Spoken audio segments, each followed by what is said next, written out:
Պարը հնագույն այն արժեքներից է, որի շնորհիվ ցանկացած ժողովուրդ փորձում է ամրակայել իր խառնվածքը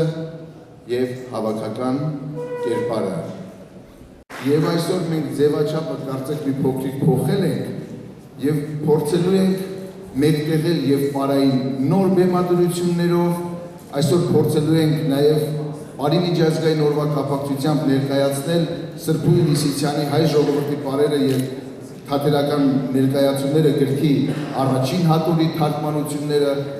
թարգմանությունը իմ խմբագրությամբ եւ ես արդից օգտվելով պիտի ասեմ, որ Բարի միջազգային այս հրաշալի նախաձեռնությանը այս տարի միացել է նաեւ Երևանի քաղաքապետարանը եւ հանրապետության 120 դպրոցներում բարձր դասարանցիների համար